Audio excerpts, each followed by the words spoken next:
Best health packages up to 80% discount. Tirumala Diagnostics. నమస్తే India's largest digital media network Suman టీవీకి స్వాగతం. ప్రస్తుతం మనతో ఉన్నారు ప్రముఖ ఆధ్యాత్మికవేత్త డాక్టర్ అనంతలక్ష్మి అమ్మ. అమ్మ నమస్తే అమ్మ. నమస్తే తల్లి. అమ్మ భోగి గురించి చాలా చక్కగా చెప్పారు. ఒక్కసారి సంక్రాంతి యొక్క పండుగ గురించి విశిష్టత చెప్పండి అమ్మ. అసలు దీన్ని భోగి సంక్రాంతికి ముందు చేసుకునేదే కానీ అసలు పండగ సంక్రాంతి. అసలు పండుగ సంక్రాంతి. దీన్ని ఏమంటారంటే మకర సంక్రాంతి అంటారు. ప్రతి నెల కూడా సూర్యుడు ఒక రాశి నుండి మరొక రాశిలోకి మారుతూ ఉంటే ఏ రాశిలోకి చేరుతూ ఉంటాడో ఆ రాశికి సంబంధించిన సంక్రమణం అంటారు. ఇప్పుడు 17వ తారీఖున ధనుస్సు రాశిలో చేరాడు, అది ధనుస్సు సంక్రమణం. ఇప్పుడు ఈ నెలంతా ధనుస్సులో ఉండి ఈ రేపు అంటే పండగ నాడు, మనం పండగని చెప్పుకునే నాడు దీంట్లో మకర రాశిలోకి చేరతాడు. అన్ని సంక్రమణాల్లోకి ఈ సంక్రమణం కొంచెం విశిష్టం.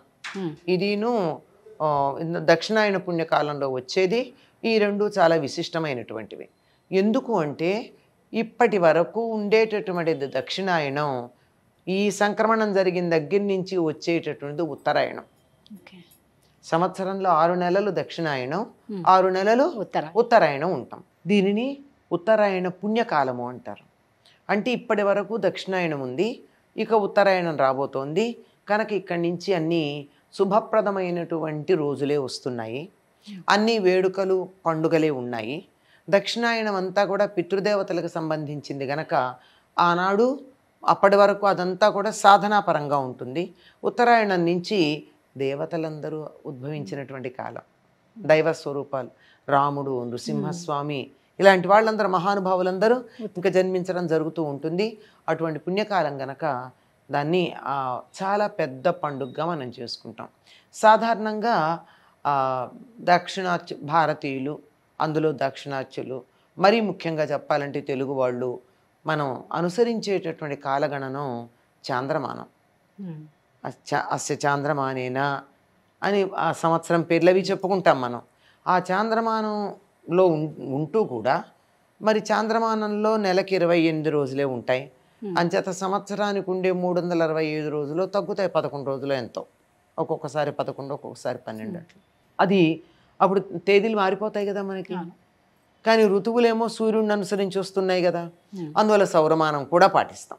అటువంటి వాటిని అంటే దక్షిణాయనం నుంచి దక్షిణ దిక్కుగా వెళ్తున్న సూర్యుడు ఉత్తర దిక్కుగా తన గమనాన్ని మార్చుకోవడం, అలాగే ఉత్తర దిక్కుని దాకా వెళ్ళినటువంటి వాడు మళ్ళీ దక్షిణ దిక్కుగా వచ్చేవి 6 నెలలకు ఒకసారి. అలాగే సోలిస్టిస్ అంటే విషువులు, అంటే రాత్రి పగళ్ళు సమానంగా ఉండే కాలం. మనకి మామూలుగా ఇప్పుడు ఉండదుగా, ఇప్పుడు శీతాకాలం. అవి ఎప్పుడు వస్తాయి? సరిగ్గా వీటికి మధ్యకాలంలో వస్తాయి. అంటే సూర్యుడు భూమధ్య రేఖ దగ్గర ఉదయిస్తాడు. ఇటు తూర్పుకి, ఇటు ఉత్తరానికి, ఇటు దక్షిణానికి సమానంగా ఉంటుంది. సమానంగా అది సెప్టెంబరు మార్చిల్లో వస్తాయి. వీటిని మనం తప్పనిసరిగా పాటిస్తాం. మీకు గట్టిగా మాట్లాడినట్టయితే విషు అని చెప్పి మలయాళీలు దాన్ని చాలా పెద్ద పండగగా చేసుకుంటారు. విషువు కాలాలు అలా ఉండేవి. కనుక వీటిని సౌరమానాన్ని అనుసరించి పాటిస్తూ ఉంటాం. దాంట్లో పుణ్యకాలంగా పరిగణించబడేది ఉత్తరాయణ పుణ్యకాలమైనటువంటి ఈ మకర సంక్రమణం. సూర్యుడు మకర రాశిలో ప్రవేశించటమే ఉత్తరాయణంలో ప్రారంభమవుతుంది. అందుకని ఈనాడు చాలా ప్రధానమైనటువంటి పండగగా మనం లెక్క పెట్టుకుంటాం. అమ్మ, మరి ఆ రోజు ముఖ్యంగా ఏం చేయాలి అంటారు? పెద్దగా చేసేది ఏముండదండి, సంక్రాంతి లక్ష్మిని పూజించాలని చెప్తారు. సంక్రాంతి లక్ష్మి సంపదలన్నీ ఇంటికి వచ్చేటటువంటిది. ఈరోజు ఆవులు బాగా పాడి బాగా ఇచ్చే కాలం ఇది. కొత్త బియ్యం వస్తాయి, కొత్త బెల్లం వస్తుంది. అందుకని ఈ లేగంటి పాలు ఉంటాయే, లేగంటి పాలు అంటే ఆవు కానీ గేదె కానీ ఈనిన కొత్తల్లో ఉండే వాటిని లేగంటి పాలు అంటాం. అంటే లేగ ఇంకా తాగుతూ ఉంటుంది, లేగ దూడలు తాగుతూ ఉండగా ఉండేటటువంటి పాలు. ఆ పాలతో ఈ కొత్త బియ్యం వేసి బయట సూర్యుడి దగ్గర, వీలైతే తులసి దగ్గర ఆరు బయట సూర్యుడికి అభిముఖంగా నిలబడి ఈ పాలు పొంగించి, పొంగుతున్న పాలల్లో నేతిలో తడిపినటువంటి బియ్యం వేసి అవి చక్కగా ఉడికిన తర్వాత అప్పుడు బెల్లం వేసి దాని మీద ఇంత నెయ్యి వేసి పరమాన్నం తయారు చేస్తారు. దీన్నే పొంగలి అంటూ ఉంటారు. అందుకే తమిళులు దీన్ని పొంగల్ పొంగల్ అంటూ ఉంటారు. మీరు గమనించినట్టయితే ఈ తమిళులు వేసే గ్రీటింగ్ కార్డ్స్ అన్నింటి మీద కుండలోంచి పాలు పొంగుతున్నట్టు కనపడుతూ ఉంటాయి. ఇది ఈ పాలు కొత్త బియ్యం, కొత్త ఆవు లేగంటి పాలు, కొత్త బెల్లం, వీటితో పొంగల్ తయారు చేసి సూర్యుడికి నివేదన చేస్తారు. ఇది సూర్య సంబంధంగా చేసుకునేటటువంటి పండగ కదా. సూర్యుడు ఉత్తర దిక్కుకి తన గమనాన్ని, సూర్య రథం తన గమనాన్ని మార్చుకునేటటువంటి పండగ కదా. అందుకని సూర్యుడిని ఆరాధిస్తూ దీనికి సంకేతంగా ఇంటి ముందు వేసేటటువంటి ముగ్గు కూడా రథం ముగ్గులేస్తారు. ఎందుకండి సంక్రాంతికి రథం ముగ్గులేస్తారు అంటే ఇది సూర్యుడి యొక్క రథం యొక్క గతి మారుతూ ఉందని. ఇవాళ ఇంట్లోకి వస్తున్నట్టు వేస్తారు, మర్నాడు బయటకు వెళ్తున్నట్టు వేస్తారు. అవునా కదా. అంటే అంతరిక్షంలో జరిగేటటువంటి ఖగోళ విన్యాసాలన్నీ మన ముగ్గుల్లో చూపించి పిల్లలకి ఈ సంప్రదాయాన్ని తరువాత తరానికి అలా ముగ్గుల రూపంలో అందిస్తూ ఉంటారు. ఖగోళము ఏమీ తెలియదు, ముగ్గు రూపంలో లోపలికి ఎందుకు వేస్తాం, బయటకి ఎందుకు వేస్తాం అని ఎవరిని అడిగితే తెలియడం కోసం ఈ సంకేతంగా చేయడం ఉంటుందన్నమాట. ఇవి చేస్తారు, సూర్యుడికి నివేదన చేస్తారు.